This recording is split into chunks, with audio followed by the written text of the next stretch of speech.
Olá pessoal, e olha só, nós vamos agora começar o nosso curso de colocação pronominal e nós temos aqui do lado, olha só, alguns princípios teóricos que nós temos que ter domínio, controle total sobre eles. Então lembre-se, para você fazer adequadamente os exercícios de colocação pronominal, principalmente que é cobrado em concurso, você precisa conhecer transitividade de verbos, ok?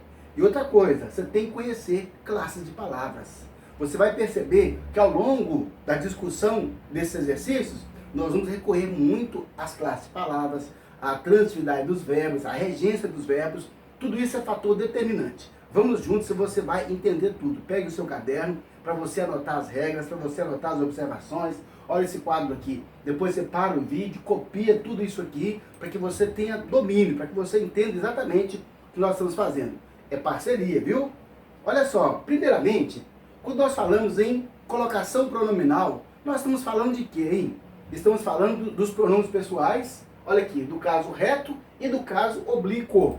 Então nós vamos entender que o pronome pessoal, o que ele faz? Ele substitui o nome. É o substantivo. O pronome pessoal substitui o substantivo. E esse substantivo, na oração, ele pode estar na função de sujeito, como pode estar na função de objeto, tá certo? Então nós vamos já entender duas coisas. Pronomes pessoais do caso reto vão exercer função de sujeito. Pronomes pessoais do caso oblíquo vão exercer função de objeto. Agora veja só, que nós temos aqui os pronomes pessoais do caso reto. Você conhece eu, tu, ele, nós, vós, eles. Olha aqui, os pronomes pessoais do caso reto do singular, eu, tu, ele, e do plural, nós, vós, eles. E é necessário, então, você entender que cada pronome pessoal do caso reto, ele tem equivalentes do caso oblíquo. Então, olha aqui, eu. Quais são os pronomes pessoais oblíquos equivalentes ao pronome reto? Me, mim, comigo. Tu, te, ti, contigo. Ele, o, alhe, se, si, consigo, ele, ela. E olha aqui, do plural, nós, nos, conosco, vós, vos, convosco, eles, os, as, lhes, se, si, consigo, eles, elas. Ó, professor, eu estou vendo aqui eles, elas, olha aqui, ele, ela, mas isso aqui é pronome pessoal do caso reto. Por que ele está no caso oblíquo? No caso oblíquo, ele vai ser usado exclusivamente, tão somente, como objeto indireto, ok? Mas como é que eu vou saber isso? Por causa da regência do verbo. Quem determina um complemento preposicionado ou não é o verbo. Por isso que eu disse, é preciso conhecer a regência e a transitividade dos verbos. Mas você já viu isso no nosso conteúdo. Se não viu, volte lá nos vídeos, reveja, para que você entenda exatamente o que nós estamos falando. Ok, primeira coisa então, os pronomes pessoais. Agora veja só, que esses pronomes pessoais, eles têm um nome de acordo com a posição que ele está em relação ao verbo. Lembre-se, os pronomes pessoais oblíquos sempre vão se ligar ao verbo. Sempre. Se não estiver ligado ao verbo, não é pronome oblíquo, ok? Então, olha só, de acordo com a posição em que ele está em relação ao verbo, ele tem um nome. E você precisa conhecer essa nomenclatura, próclise, mesóclise e ênclise. Porque na prova, eles vão perguntar se há uma próclise, vão perguntar se há uma mesóclise. Vai acontecer isso. Não vão simplesmente se referir a um pronome. Pode ser que isso aconteça, mas na maioria das vezes, nas provas vão pedir o nome da colocação pronominal. Então, olha aqui. A classificação da colocação pronominal. A próclise ocorre quando o pronome oblíquo está antes do verbo. Para você guardar macetinho, pró, lembra de pré. Pré é antes. Então, quando o pronome oblíquo está antes do verbo, nós temos uma próclise. A mesóclise, meso significa meio. Quer dizer, então, que nesse momento o pronome oblíquo ele estará no meio do verbo. E um detalhe, só vai acontecer com os verbos no futuro. Não quer dizer que se está no futuro é obrigado a fazer mesóclise, não.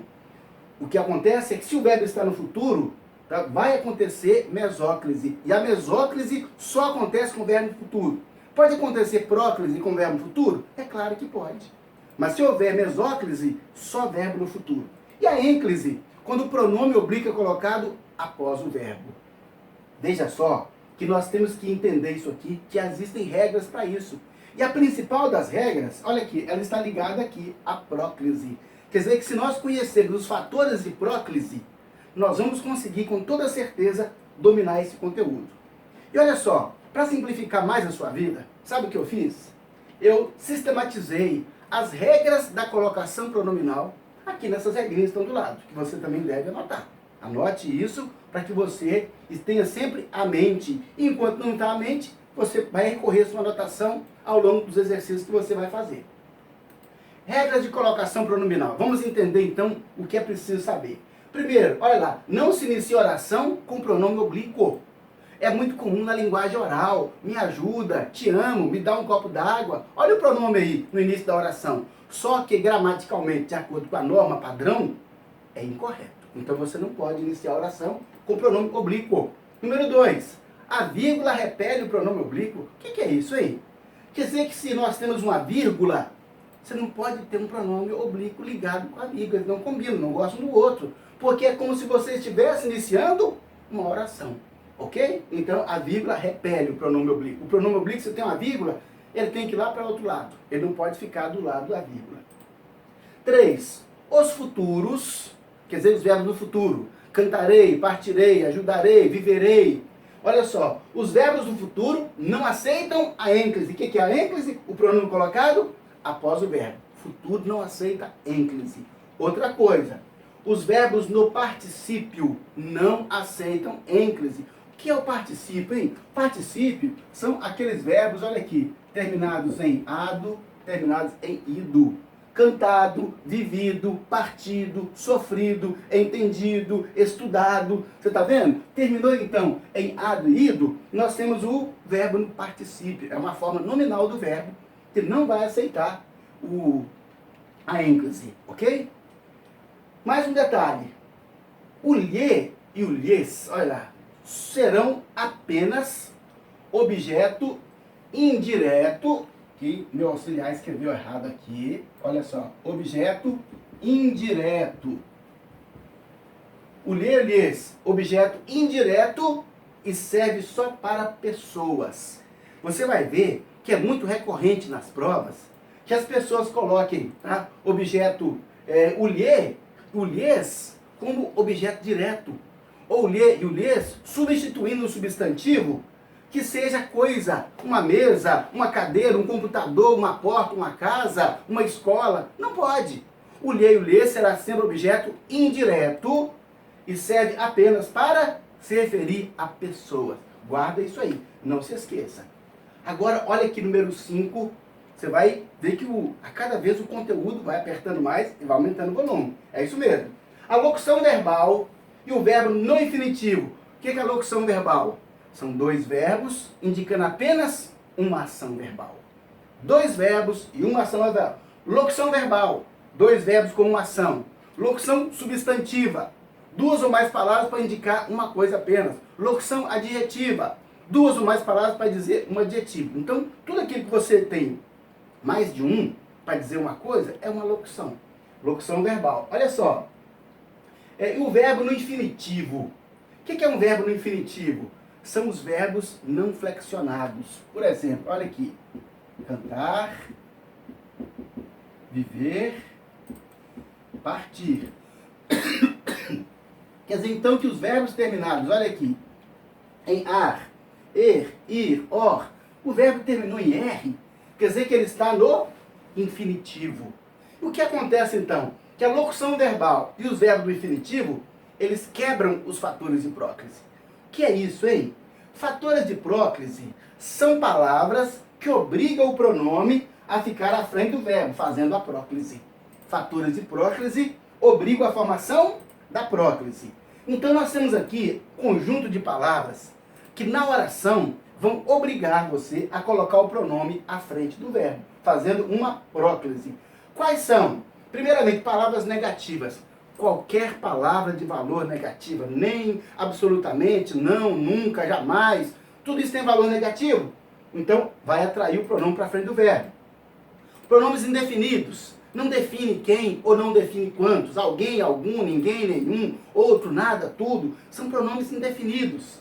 Pronomes demonstrativos. Este, essa, isso, aquele, aquela. Eles atraem o pronome para frente do verbo.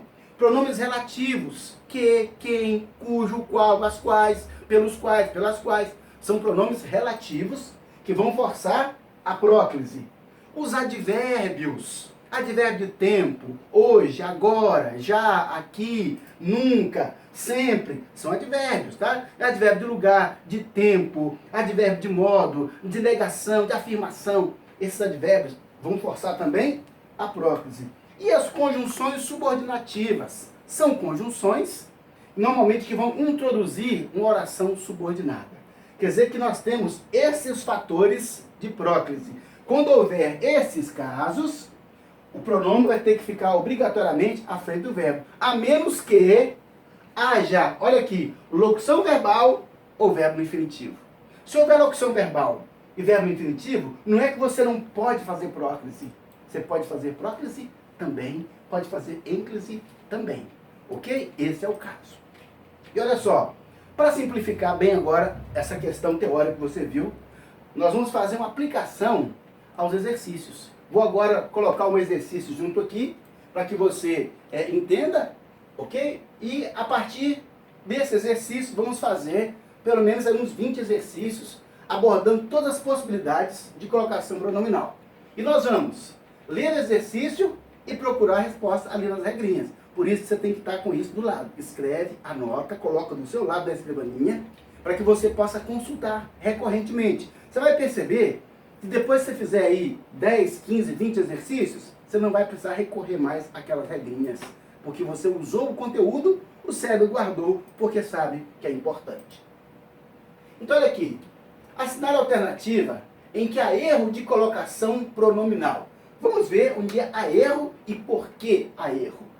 Olha só, para você fazer análise da colocação pronominal, nós temos um caminho e você precisa obedecer esse caminho, ok? Olha só, primeira coisa então, você localiza o verbo. Nada me surpreendeu hoje. O verbo é surpreender. Então, primeira coisa, encontrou o verbo. Segunda, existe um pronome oblíquo para esse verbo? Ah, existe o me. Olha o me aqui, ó, de primeira pessoa. Existe um pronome oblíquo para ele, sim. Terceira coisa, como é que se chama essa colocação pronominal? O pronome está antes do verbo. Então, nós temos uma próclise. Muito bem. Quarta coisa, essa próclise é obrigatória? Sim ou não? Para você saber se é obrigatória, você tem que olhar os fatores de próclise. Então, olha só, vamos ver se ela é obrigatória ou não? Ah, nós temos aqui, antes do pronome, nós temos um nada. O que é o nada, hein? Ah, nada. Você vai perceber nas classes de palavras que nada está aqui, olha, tá? Como pronomes indefinidos. Olha lá, pronome indefinido. Nada é pronome indefinido. Sendo então pronome indefinido, quer dizer então que ele exerce fator de próclise, ou seja, obriga o pronome a ser colocado, olha aqui, à frente do verbo. Então, essa colocação pronominal está correta? Está correta, porque olha só, nada me surpreendeu. Poderia escrever nada surpreendeu-me hoje? Poderia fazer isso? Claro que não, não é por quê? Porque você tem um fator de próclise. Fator de próclise obriga o pronome a ser colocado à frente do verbo. Então, isso aqui não pode. Essa alternativa está correta. Entendeu? Olha só, letra B. O fiscal não me deixou concluir a prova. O que nós falamos? Primeira coisa, o verbo. Onde é que está o verbo? Ah, olha aqui, olha. Deixou concluir. Nós temos dois verbos. Curiosidade, hein? Olha só, deixou concluir. Nós temos dois verbos. E esse verbo aqui, olha, terminou em R, significa que ele está no infinitivo. E o que acontece com o infinitivo? Quebra os fatores de próclise. O que significa, então, quebra os fatores de próclise? Quer dizer, então, que ele não vai mais ligar se tem fator atrativo ou não. Para ele não vai fazer diferença. Ele quebrou os fatores de próclise. É como se não existisse fator de próclise. Se não há fator de próclise, quer dizer que você pode colocar o pronome antes ou depois, se não contrariar nenhuma das regras. Então, olha só, o fiscal não me deixou concluir a prova. Professor, o pronome está antes do verbo deixou, olha aqui. Mas eu tenho aqui um fator de próclise, uma palavra negativa. Mas me fala uma coisa, essa palavra negativa exerce influência agora? Não, né? Por quê? Porque você tem uma locução verbal, olha o verbo aqui, ó, o verbo no infinitivo. Então, esse não, ele não exerce influência como fator de próclise. Mas eu posso colocar o pronome à frente dele? Pode. Você pode fazer uma próclise? É lógico que pode. Isso não é obrigatório. Não é obrigatório fazer próclise, mas pode ser. O fiscal não me deixou concluir a prova. O fiscal não me deixou, olha só, o fiscal não deixou-me concluir a prova. Pode ser assim também? Lógico que pode. Por quê? Olha aqui quebrando o fator de próclise. O fiscal não deixou-me concluir a prova. Quer dizer que você pode deixar o pronome antes do verbo ou depois do verbo, porque você tem um verbo no infinitivo aqui, uma locução verbal, que está exercendo essa influência. Quer dizer que essa alternativa está correta? Está correta também. Esse concurso não deve realizar-se. Olha só, outra vez. Você está vendo? 2 verbos. Olha aqui o verbo no infinitivo. Você tem que ficar muito atento a isso. Tá ok? Fique muito atento. Porque o que eles vão cobrar nas provas? Vão cobrar nas provas fatores e próclise. Tá? Isso aí é assim, majoritário. Nas provas eles cobram fatores de próclise. E vai aparecer também, tá, naquelas provas mais em que o conteúdo seja mais exigente, talvez por causa do cargo, eles vão usar essas questões que são um pouco mais complexas. Mas você está dominando tudo. Olha lá. Então, não deve realizar-se. Encontrei aqui um verbo, olha aqui no infinitivo, e uma ênclise, o pronome depois do verbo. Mas olha só, eu tenho aqui uma palavra negativa. Ela é fator de próclise? É, mas nesse contexto ela não exerce influência, porque 2 verbos, com o verbo no infinitivo,